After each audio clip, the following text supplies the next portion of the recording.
L'utilisation et la consommation des insectes pour la lutte contre la malnutrition, l'insécurité alimentaire et la pauvreté de ménages au niveau urbain, périurbain et dans les zones à forte pression démographique peuvent réduire les effets sur le foncier, le forestier et surtout sur la biodiversité.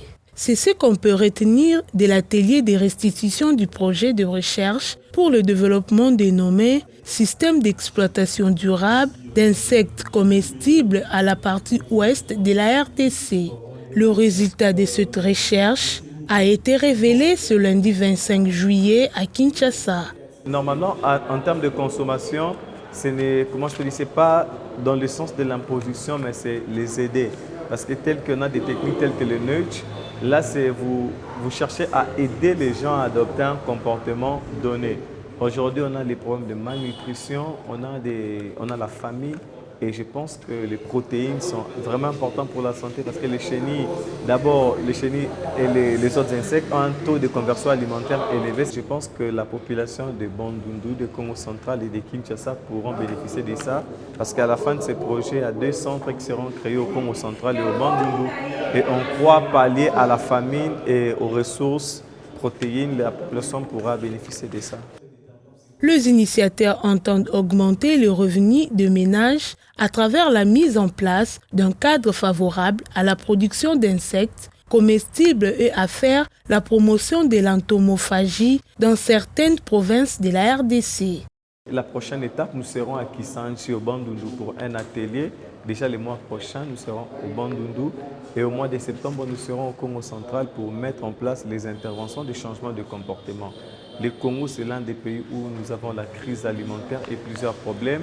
Je pense que si quelqu'un ne peut manger, par exemple, les insectes à la forme directe, ils peuvent manger à la forme transformée. On a des agronomes, des chimistes qui travaillent pour voir comment transformer. L'idée, c'est de bénéficier de différentes protéines. On peut manger les insectes soit frais, soit séchés, soit transformés, soit dans les beignets, soit dans le pain, soit dans des farines. L'essentiel est d'avoir les protéines qu'il faut pour être en bonne santé surtout et promouvoir la consommation responsable parce qu'aujourd'hui, il est reconnu que les hommes contribuent à leur propre santé. Plus de 75% de la population de la République démocratique du Congo souffre d'insécurité alimentaire. Les carences protéino-énergétiques touchent jusqu'à 5 millions d'enfants. Ces scientifiques soutiennent que les insectes offrent une hausse teneur en protéines, matières grasses et d'oligo-éléments et font déjà partie des régimes alimentaires traditionnels.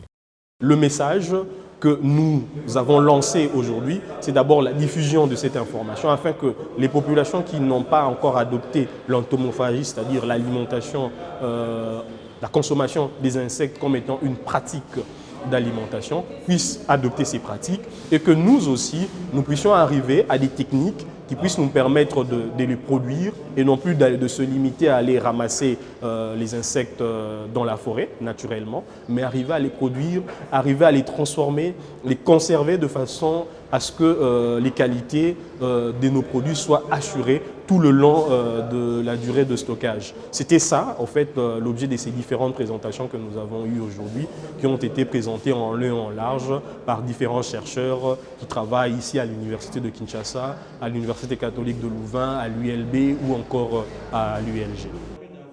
Les analyses de ce projet de recherche font intervenir l'Université de Kinshasa, l'Université catholique de Louvain, l'Université libre de Bruxelles et l'Université de Liège.